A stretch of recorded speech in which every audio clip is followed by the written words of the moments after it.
ingatkan beras tempatan je yang hilang. Rupanya pemain tempatan pun hilang. Jangan marah. Salam kosong.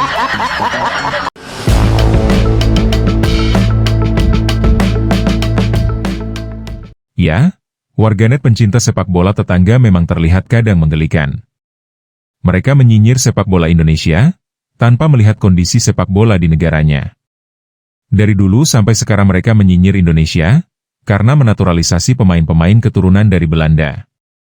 Namun kini ketika mereka juga mulai ramai menaturalisasi pemain-pemain keturunan, beragam argumentasi dipaparkan di jagat maya. Tetapi ketika beradu komentar maka virus denial syndrome mulai nampak. Maka tak heran warganya mengucap balik warga pencinta pasukan kuning ini. Korang ingat tak dulu waktu Singapura rancak dengan pemain import sekitar 2000-an? Kita hentam bagai nak rak kan? Kita nak pemain tempatan saja. Dan FAM pun waktu tu tolak naturalisasi. Saya ingat lagi. Akhirnya kita menang Piala ASEAN 2010 dengan pemain tempatan saja. Jadi lepas tu kita anggap kita bolehlah pergi jauh kan dengan pemain tempatan. Malangnya kita terus jatuh menudung. Ranking jatuh teruk sampai 170 lebih. Kalah 10-0, kalah 6-0. Kita hentam FAM bagai nak rak. Walhal mereka dah bagi peluang untuk pemain tempatan menonjol. Tapi tak berkesan. Macam-macam inisiatif dah dibuat kan. Lepas tu, FAM pun buatlah revolusi. Ambil pemain warisan. Ambil pemain naturalisasi. Dan akhirnya kita boleh masuk Piala Asia. Ranking pun naik. Semalam pun menang besar dengan Vietnam. Negara yang cukup susah kita nak kalahkan selama ni pakai pemain tempatan. Tapi dengan pemain warisan dan naturalisasi ni, kita boleh menang. Jadi, tak ada apa yang nak dikatakan menganaktiri pemain tempatan sebab kita dah bagi peluang sejak dulu lagi.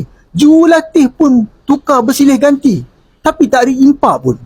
Jadi nak tak nak, kita terpaksalah pakai pemain warisan dan naturalisasi. Sebab kalau kita terus kekalkan ke semua pemain tempatan, sampai bila-bila pun kita tetap di paras yang sama. Jadi sekarang ni, kita nak penuhi hasrat anda semua untuk main di Piala Asia. Bahkan Piala Dunia kan. Maka terimalah strategi baru ni dan dalam masa yang sama kita perkasakan akar umbi. Memang Malaysia dan Indonesia adalah musuh besar bola sepak. Dan ini sangat bagus sebab barulah bola sepak jadi lebih rancak. Tetapi biarlah permusuhan itu dalam kerangka profesional. Netizen Indonesia boleh troll bola sepak Malaysia dan netizen Malaysia boleh troll bola sepak Indonesia. Tetapi dalam ruang lingkup bola sepak saja. Tak perlu sentuh soal rupa paras, keji-mengeji, bahkan memfitnah. Ya, contohnya sebut istilah Malay Dash atau Indo Dash dan sebagainya. Kerana itu sama sekali tak matang.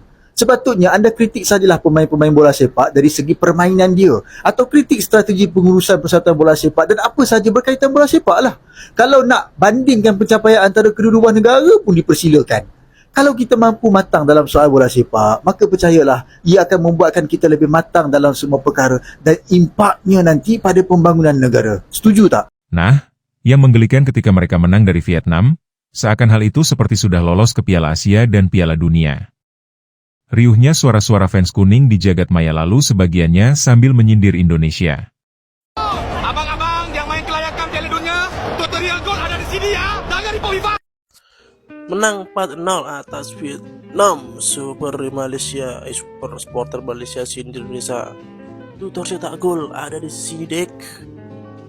Kalian tuh ya negara-negara klasemen bawah itu kenapa sih selalu menjadikan kekuatan dan skill sepak bola negara kalian itu dengan King Indo gitu loh. Dulu 5 tahun 10 tahun nggak ada tuh yang nyamai dengan King Indo.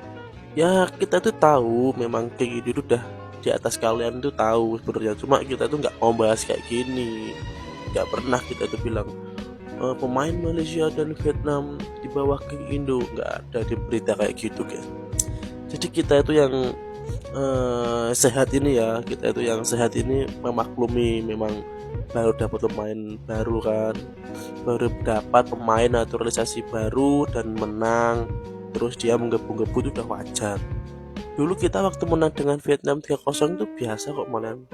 Soalnya kita tahu Vietnam itu masih ASEAN gitu loh. Nanti apa yang dibanggakan? Tapi gak apa-apa dengan kalian begini tuh ya, dengan kalian menggebu-gebu gini itu malah kita semangat. Nanti misalkan kalau kalian lolos, misalkan tapi ya belum tentu juga lolos. Kalau kalian lolos ke kualifikasi Piala Asia ini, ya semoga ketemu King Indo dulu lah daripada kalian nanti ketemu Korea kayak gitu.